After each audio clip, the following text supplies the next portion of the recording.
today. What a coincidence this has been, to be honest. I don't believe in coincidences to be I believe everything aligns. And I love that you had that lined up to speak about in hypnotherapy. As we start a session, we find out what the person is wanting to heal.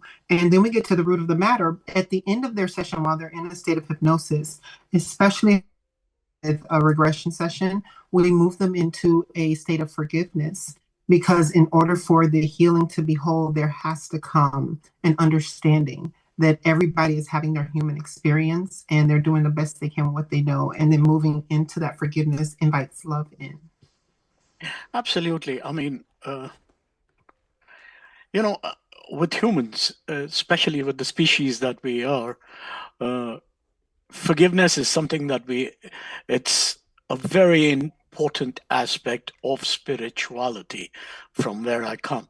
And I'm not going to go into the details, but that was the whole concept of me trying to do today's session was picking up one of the most important Vedic concepts of ahimsa, which is the non-violence, or probably, if you want to look at it from the other way, is about forgiveness even.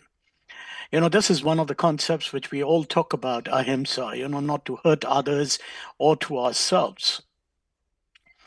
But there is a lot more than that to it. We basically, as humans, we inflict pain on ourselves, uh, by trying to compare ourselves. You look at comparison, you look at jealousy, you look at the feeling of I am not good enough sort of thing. And, all this put together is where we either face burnout or, we get into depression sort of thing. So it's all, if you look at the overall structure of this, it is more of everything up here. What you talk to your mind, or how do what are the kind of signals you send to yourself. And in the path of spirituality, this is a most important aspect. Hmm. You know, I haven't heard the term ahimsa. Would you spell it for me so I can do some more research? Yes, sure. It's A for Alpha, H for Holland, I for India, M for Mother, S for Sugar, and A for America again. Thank you so much. Please, please. The concept reminds me of anahat, unhurt. It's the heart chakra basically. And when we were learning about the different chakra systems and how the heart is the center of it all, because all of them have to align, they have to flow into each other. We were taught that anahat literally means unhurt. So when you forgive, it doesn't mean that you have been healed. It means that the harm never took place in the first place. And it means that now, if the subconscious and the are that it never happened in the first place, now there's no wound there anymore. There's just completely original restoration. And so hearing you explain ahimsa, that idea of no harm, especially to oneself, that's kind of eye-opening. I look forward to delving a little deeper into that. Definitely. You see,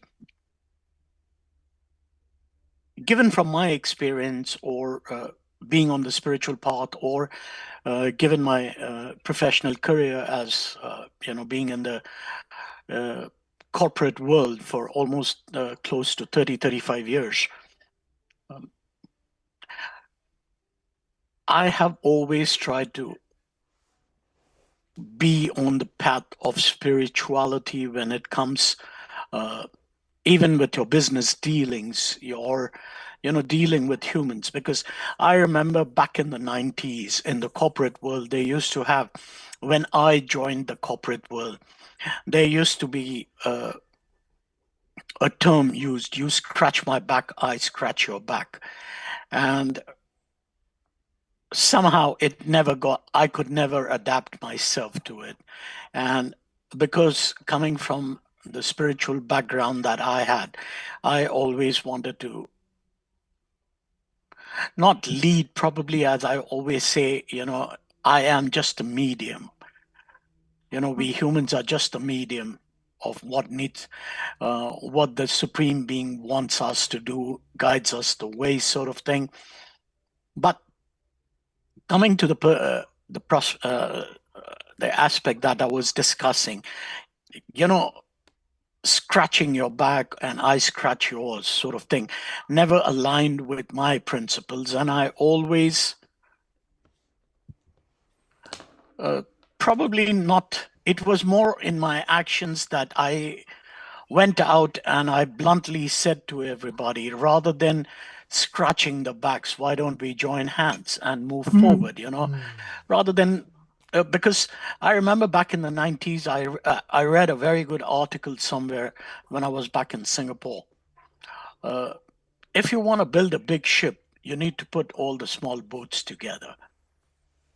There's an African quote that says, if you want to go fast, go alone. If you want to go far, go together. And what you're talking about is echoed in a book I recently read called The Go Giver, by a business owner, Bob Berg. Have you heard of it? Yes, And the five principles that he teaches in there, I worked to in my business, there were two new that I learned, but one of them aligns with the idea of we're not scratching each other's back, we're building community. And when you build community, what you have now is support, and you have people, especially if the visions are aligned, and I believe that's important, then you have the support and you have people who are ready to hold your hand to help you to build the steps that you need to get to the next level and to build the building together or to build a boat. And the idea of community is relationship. And what does relationship means? It means that we relate to each other, we have a common goal, and we're all in the same boat.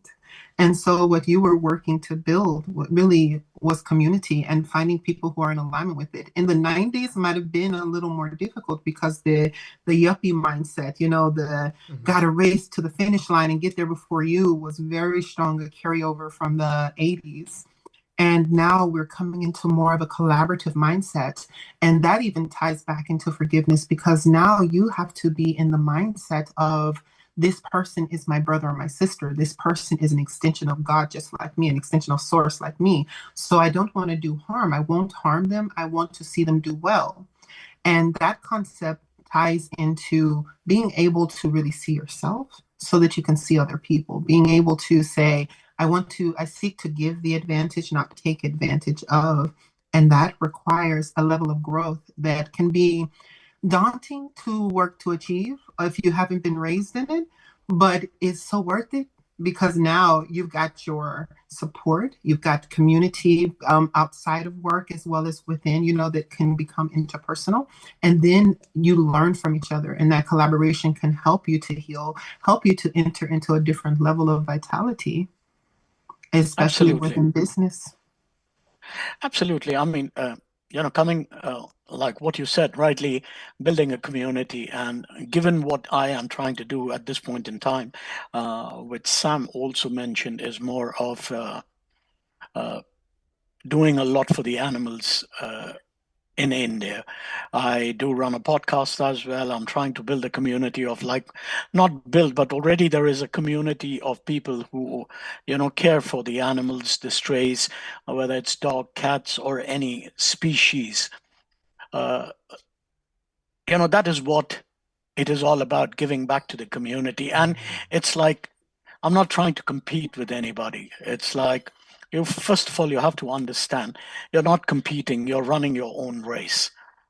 The moment you get that into your mindset, you are on your timeline, you are on your race. The moment you get that into your mindset, I think 50% of your battle is won.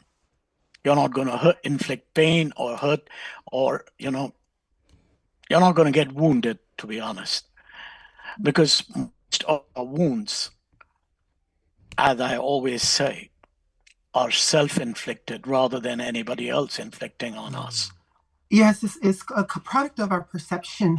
As a matter of fact, one of the previous speakers talked about two, actually both of them. I believe they both spoke about it, and the understanding that if you look at a situation that you're experiencing with a person, a good friend of mine mentioned this to me or taught me this a couple years ago, to shift one, what did I learn from it?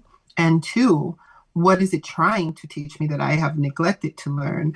And when you kind of take yourself out of that ego state of this was meant to harm me, this person meant to do this negative thing, and start to recognize that most people aren't trying to harm you. Most people are just trying to survive and trying to make it with the best information they know. That includes with some of the things going on. I know you work with animals in India, but working to protect them and working to make sure they're okay. One of the things we're dealing with here in the United States is the AI industry building major, factories in neighborhoods that are harming the animals, polluting the land, the air, and the water. And so sometimes I don't think that people as a whole recognize that we are all connected to everything around us, everything in existence, and we need each other. Absolutely. You just mentioned it rightly because I've had a couple of people just, expanding on that thought that you had or the point that you mentioned. And it's only in America, the AI, the factory farming, and everything. I think a couple of weeks back, I think on the October 30th, uh, the episode that we released was with one of the biggest lawyers from US, Jamie McCoglin, and she works a lot with the factory farming and animal welfare in United States.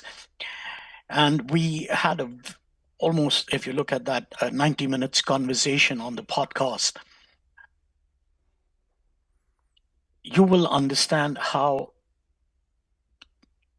the people in the business, it's because of the economics involved and the financial rewards that are there, how they have been destroying uh, as well as harming the animals without understanding of that every species on this planet is here for a reason.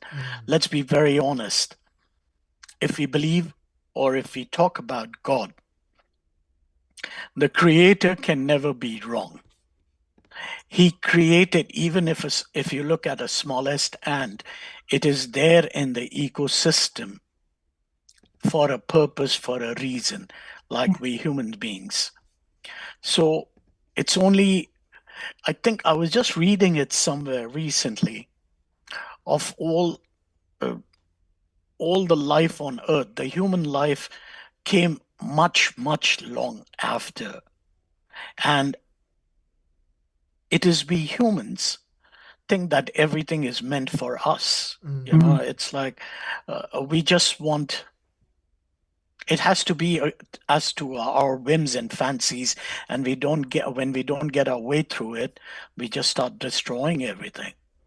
I think that's in part because we have lost the connection to nature and we Absolutely. are very distracted because all of this has really started to snowball and have a domino effect over the last 300 years with onset of colonialism, colonization, and then the Industrial Revolution. And so some of the oldest cultures in the world, India being one of them, is they've been had a chance to go through their process of being birth to being a child culture to being teen, and now they're the wise ones, they're the elders, but we have to be willing to learn from our elders and to understand what happens when we negate to recognize that, as you said, even the smallest ants, even the tardigrades, everything has a purpose. We look at the oceans and what's going on right now with the plankton and wondering why the whales are crying out for help now. They're beaching themselves Absolutely. and they are in en masse sending out signals and calls because their primary food source has been affected by our fishing industry, by the oil spills.